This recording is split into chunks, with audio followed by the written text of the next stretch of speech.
Bendiciones para todos, gracias por ser y estar. Hoy voy a grabar este video con un título: Observar u orar con Dios.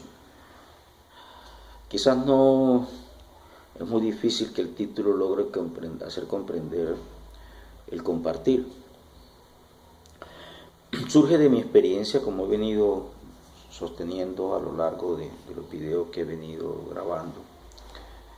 Y como dije en algún momento, me considero una persona no creyente, una persona atea, y yo mismo me preguntaba por qué Dios, si existe, no se revela. Si de verdad Dios existe, debería revelarse. Después de tiempo, sin entrar en detalles, creo que lo hizo de muchas maneras y lo vive haciendo ahora. La pregunta sería: ¿en qué forma?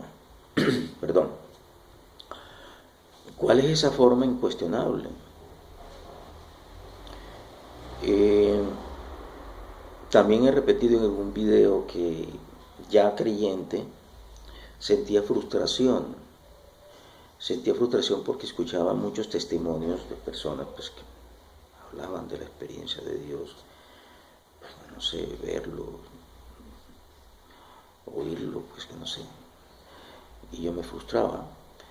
Y en algún momento también compartí que esa frase que está en las escrituras judeocristianas, que dice: dichosos los que no han visto y han creído, hizo un clic, pero que inmediatamente me respondí cuando lo experimenté: es que sí lo veo, sí lo estoy viendo de múltiples maneras. Donde quiera que miro, veo a Dios. Otros podrían criticar que de algún modo eso es como un pateísmo. Si se escudriñan las escrituras, encontrarán que hay predicaciones de Jesús donde bien interpretadas hablaríamos de panteísmo. Pero eso es como siempre enfocarnos en la forma, en el aspecto que tendría Dios. Es necesario concebir a un Dios con una forma, con un aspecto, para poderlo comprender. ¿Podría Dios adoptar diferentes formas para hacerse entender por nosotros, comprender por nosotros? Dios tiene una sola forma, única forma. Son tantas preguntas que tenemos por hacernos, ¿verdad? Y que yo creo que desde la experiencia de cada quien determinará, en cierto modo, para mí, qué es lo que Dios no es. Sí, Dios no es una forma, yo tendré que experimentar sí lo que es Dios. No lo puedo limitar a una forma. No lo puedo limitar a algo que sea visible a los sentidos exclusivamente humanos de este cuerpo que tenemos, ¿verdad? Con ciertas limitaciones, que es útil para una función. Sin embargo, hay personas que le atribuyen formas a Dios, ¿verdad? Lo han representado de múltiples maneras, ¿verdad? Y uno se preguntaría, bueno, pero Dios, siendo omnipotente, omnipresente, sí debería ser una manifestación de tal modo que no exista una duda. Y yo me pongo a especular un poco.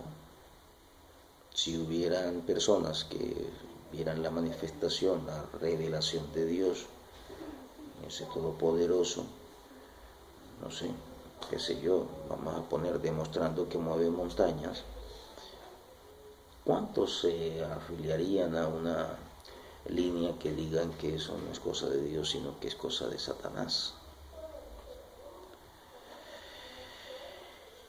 Hasta donde Dios no se revela a sí mismo por o a través de la observación externa, es una reflexión, sino que Dios se revela a través de una experiencia interna. Hasta donde nosotros podemos reflexionar que la experiencia interna es la revelación propia de Dios, que si existiera una revelación externa, ya existiendo la revelación interna, es innecesaria. Por el contrario, si de pronto nosotros observamos que es necesario que se manifieste de manera externa, yo creo que es imposible que se experimente internamente. Entonces, pedimos la revelación de Dios. Si nosotros requerimos la revelación de Dios, estamos de algún modo afirmando de que aquello falta. Y de algún modo lo que estamos es revelando que Dios no existe. Es algo bastante complejo, ¿verdad? Cuando tú tratas de querer que las manifestaciones externas son lo que te van a dar la tranquilidad de ese creador en nuestra palabra. Entonces, si tú estás pidiendo de pensamiento y de palabra la revelación de Dios de una manera externa para poderlo observarlo, es una carencia, es una ausencia de nuestra realidad. Y lo que estaríamos experimentando es que Dios no se ha revelado. Y la razón es sencilla. Si Dios ya se hubiese revelado, pues no se lo estaría pidiendo. Aquí es donde surge inmediatamente el quid sobre la oración, porque uno podría decir, pero entonces cuando le pedimos a Dios lo que deseamos, entonces pues esa realidad, eso que estamos pidiendo se aleja.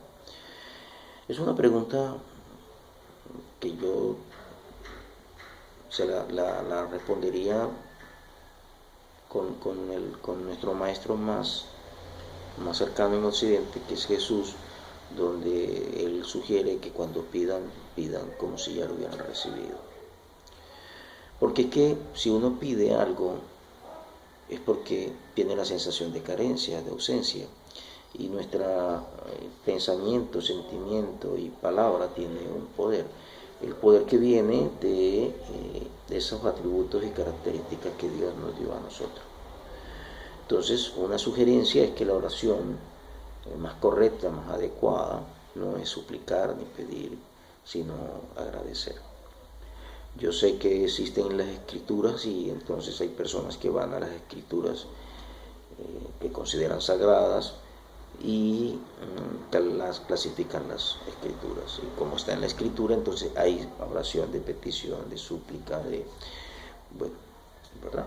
La de gratitud también existe, pero la de gratitud es la que Jesús nos enseña. Y personas que pueden haber pedido algo pueden considerar que no se le ha otorgado. Y otra cosa es que uno diría que puede pasar si alguien da por hecho que ya tiene lo que desea y no le sucede. Aquí volvemos a lo mismo de cómo es esa relación con Dios, cómo comprendemos, cómo experimentamos la relación con Dios. ¿Utilizamos la herramienta como una herramienta manipuladora? ¿O creemos que podemos manipular esos atributos y características que Dios nos dio, engañando, como si lo voy a hacer de esta manera para obtener este resultado, cuando en el fondo en lo más íntimo, se sabe que lo que se está percibiendo en ese presente es que no existe esa realidad. Realidad es ese presente, y realidad, aunque no lo he explicado en otros videos, es donde tú puedes intervenir. Para un pensamiento restringido, de acuerdo al sistema de creencia de cada quien, pues realidad será donde está este cuerpo físico. Para otros, y hay muchos, que podemos considerar que nosotros no somos esta parte corpórea únicamente. Nosotros somos seres multidimensionales y podemos estar en varias esferas. Y en esas varias esferas usted interviene. Pero bueno, no es el tema del video. ¿Okay? Entonces, esa realidad es un verdadero sentimiento, ¿verdad? En el presente de lo que... Y eso no es más que fe. Aquella frase de tener fe como un granito de mostaza es lo que puede dar una oración. Y esto lo uno a muchas cosas con, bueno, las corrientes de la ley de atracción, las visualizaciones y todo este tipo de cosas, que si bien ayudan y contribuyen, porque tienen imágenes para que recuerden lo importante, la convencimiento creador que tú tienes, ¿verdad? Sobre todo en el presente, dando por hecho lo que tienes. Puedes visualizar, pero cuando estás visualizando, porque estás viendo una imagen, pues no necesariamente es porque lo estás sintiendo. Entonces no estás uniendo ese pensamiento con ese sentimiento y con las acciones en procura de eso. Hay personas que pueden decir que las oraciones han quedado sin respuesta. Esa es la experiencia de cada quien. Yo puedo experimentar hoy y compartir que ninguna de las oraciones que en un momento determinado di quedó sin escucha. Y es impresionante cómo me doy cuenta que cosas que yo oraba y pedía, con base en la carencia, precisamente las he recibido. Eso sí la tengo clara, ¿verdad? Ahora, eso sostiene de que Dios puede tener oraciones que responde, otras que sí responde, otras quizás. Esto es algo bastante delicado, ¿verdad? Porque desconocemos la fuerza de nuestro pensamiento creador o promotor. Y eso es como si comprendiéramos de que Dios a algunos les dice sí, a otros no, a otros quizás. Como si Dios estuviera interviniendo en nuestra vida. Y entonces nos olvidamos del tan mencionado libre albedrío. Y es cómo percibimos a Dios. Yo puedo percibir a Dios de que, de algún modo, si Dios siempre me dice a mí sí en mis oraciones, entonces ¿para qué le pido? No es necesaria la oración de petición. Entonces alguien me diría, pero entonces no es necesario orar. No es necesario orar porque no es por causa de la oración o por causa de un rezo o meditación, como quiera, que suceden las cosas. Y yo digo, es que esa es mi experiencia que yo quiero compartir. Yo creo hoy, aquí y ahora, en este momento, en este instante que estoy grabando el video, que Dios, pero Dios no como nos lo vende la Escritura. Siempre hago la cuña de que ya grabaré un video sobre el tema de las Escrituras. Yo creo en una fuente suprema creadora. ¿Creadora de quién? De nosotros. Con los mismos atributos, ¿verdad? Y que nosotros con ese libro de albedrío, nosotros continuamos el proceso de vida que Dios creó. Y lo experimentamos. Y que hay un resultado final. Y el resultado final está garantizado. Y es que así como tengo un principio salgo de Dios, tengo un final que regreso a Dios, el famoso Alfa y Omega. Y que Dios me dotó de un libre albedrío. Y que considero que Dios no está permanentemente ocupado en ver cuáles son las circunstancias de la vida. Esto es algo bastante fuerte, porque si yo desestimo la ilusión de que Dios está ocupándose, que Dios no se está preocupando de mis cosas, pues puedo sentir una sensación de abandono, bastante complicado, ¿verdad? Quienes se preguntarán qué quieren sentir esa sensación de abandono. Yo no estoy sintiendo sensación de abandono por pensar que Dios no vive atento a mis problemas, a mis situaciones, a mis circunstancias. Yo soy consciente que las circunstancias que yo estoy viviendo son las que yo mismo he creado a través de mis pensamientos, sentimientos y acciones. De eso no me cabe la menor duda. El resultado de lo que yo estoy experimentando hoy es de mis acciones pasadas, y lo que experimentaré en el futuro lo estoy cementando hoy. Para mí es así de simple. No es que Dios me esté manejando con unos hilitos. Dios lo que me dio ya me lo dio y yo lo administro. Y eso sucede, acostumbramos a compararnos con los padres, humanizando a Dios. Pues, por ejemplo, cuando uno como padre, y yo hablaría de padre juicioso, tengo mis hijos y habrán otros que considerarán que no soy un buen padre, otro padre, pero esa es la decisión de cada quien. Uno permite que los niños salgan a jugar, ¿verdad? Y casi siempre porque uno está pendiente de unas condiciones que por lo menos sean seguras. Y cuando uno ve que las condiciones son seguras, uno cree que hay un resultado satisfactorio, que no le va a pasar nada. Pero si el niño se cae, se tropieza, sufre un accidente, pues lo levantamos, lo corregimos, lo ayudamos, le colaboramos.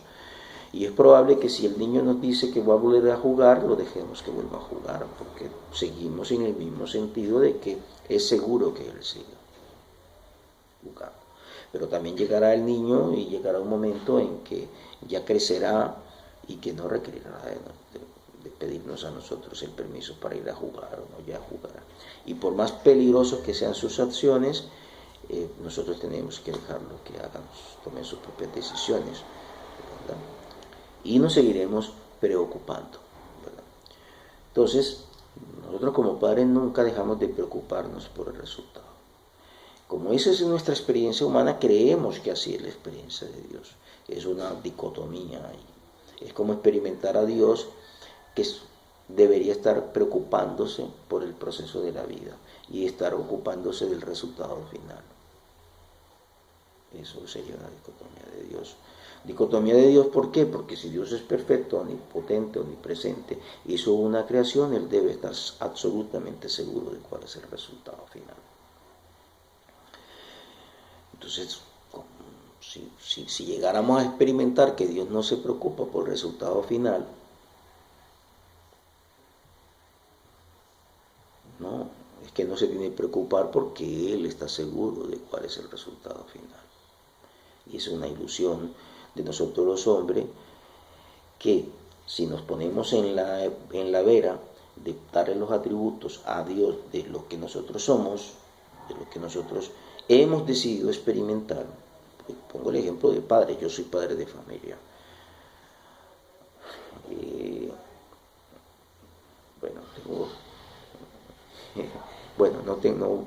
No entro a dilucidar mi vida privada en público, pero coincidimos con la madre de mis 3 hijos del matrimonio,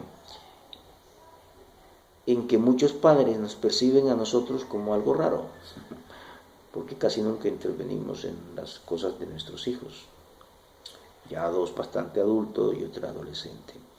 Y la adolescente, con quien ahora conversamos más, porque ya los otros son parte adultos, comenta cómo cuando se interactúa con sus compañeros dicen, pero tú eres súper chévere porque tus padres no se viven metiendo en tus cosas.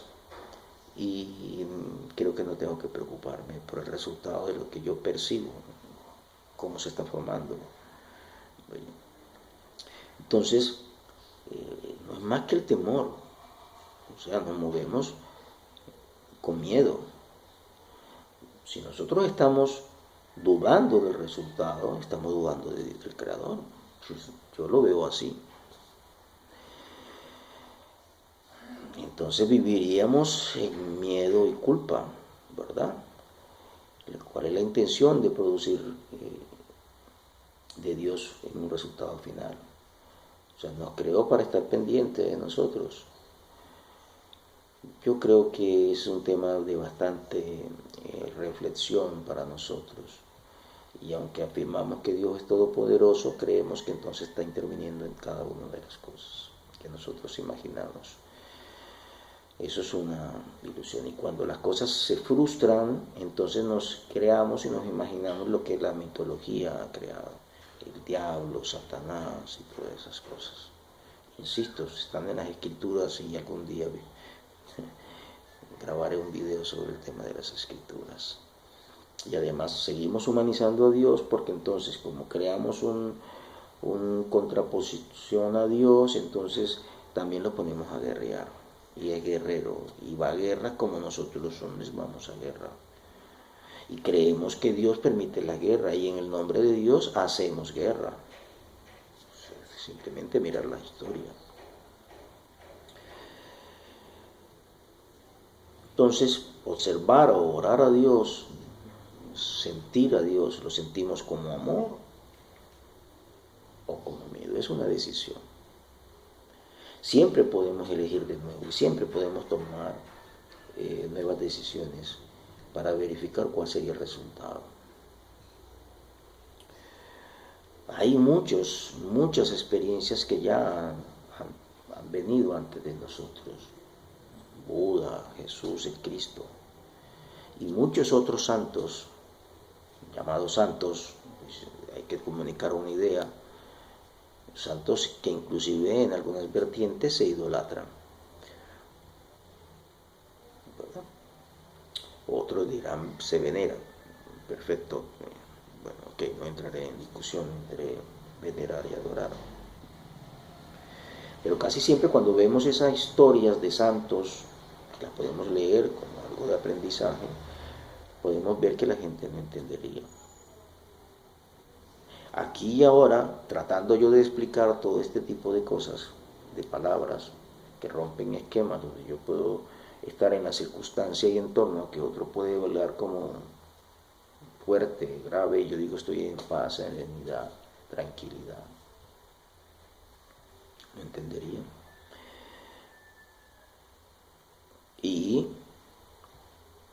podrían argumentar que son lobos vestidos de ovejas porque hablan bonito, no sé qué, y creen y nos consideran enemigos y nos tratan de hablar de otro Dios, el Dios humanizado. Y si nosotros seguimos en paz, en tranquilidad, en serenidad y todo, en algún momento sienten rabia. ¿Cómo es posible que no nos inmutamos? Como ni siquiera nos importa la muerte porque no creemos en la muerte, no pueden privarnos de la alegría, de la verdad. Y no pueden matar este cuerpo. Matarán este cuerpo, pero estamos seguros que... Y si nos ponemos a imaginar que llegara a pasar eso, entonces más adelante nos llamarían santos. Y primero nos amaron, después nos odiaron, después nos mataron y luego nos vuelven a amar. Es un tema de la naturaleza humana. Aman y luego destruyen, luego aman y estamos en un círculo que nos han enseñado. Y la pregunta es ¿por qué se hace? La razón es que todos los seres humanos de algún modo estamos motivados a un nivel profundo, bien profundo de dos emociones. Y esas palabras son amor y temor. Son los extremos de las polaridades. Prácticamente es el aspecto del alfa y el omega. Las polaridades que al final se unen en una sola. es lo relativo. Sin esos aspectos de la vida no le encontraríamos sentido a estas ideas. No podemos experimentar el amor si no hemos experimentado el odio. No podríamos saber qué es amor. Todo pensamiento humano, toda acción humana se basa o bien en el amor o bien en el temor. No existe otra motivación humana sino esas dos ideas. De esas surgen todas las demás. Todas las demás emociones deslindan de esas dos. Miedo, culpa, dolor, tristeza, desesperanza. Son versiones distintas, es el mismo tema. Yo creo que la invitación es a que pensemos detenidamente en esa verdad.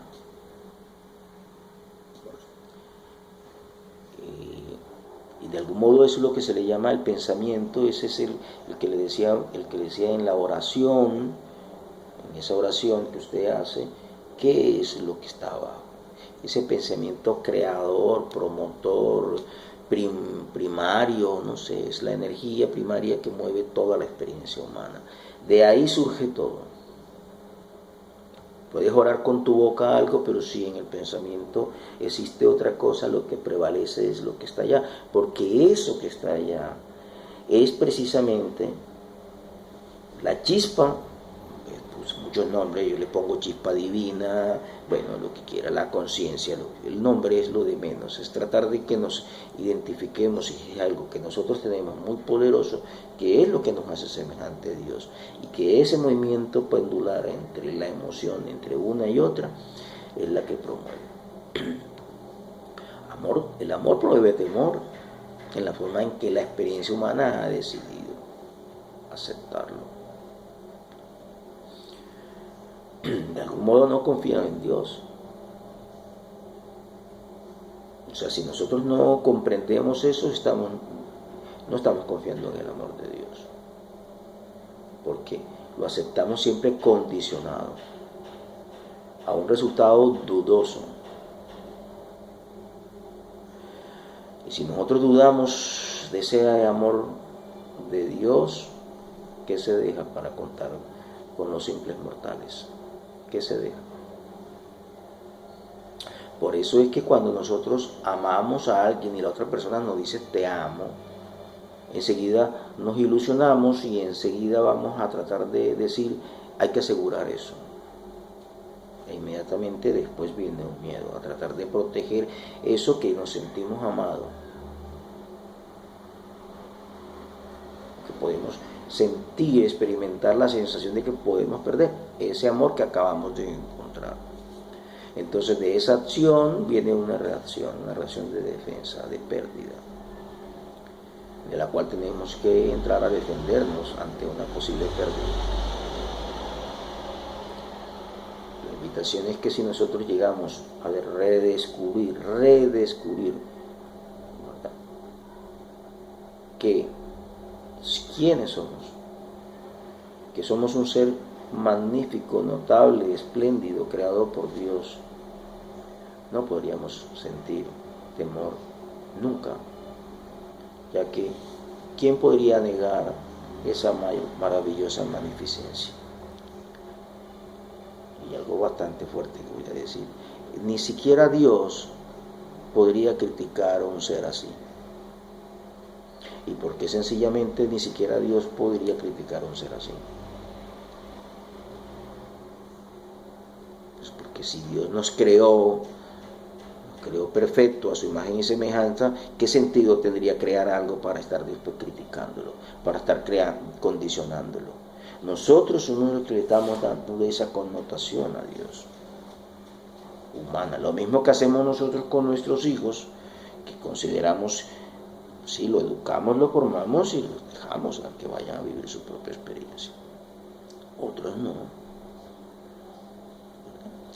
Entonces humanizamos a Dios y así como nosotros castigamos a nuestros hijos y sobre pretexto de la corrección, ¿verdad?, entonces también equiparamos a Dios Padre y pasa el fenómeno con Jesús, donde se cree la historia de que un padre permitió que lo crucificaran, que lo cogieran y los despedazaran y todo ese tipo de cosas, para que se cumpliera una profecía,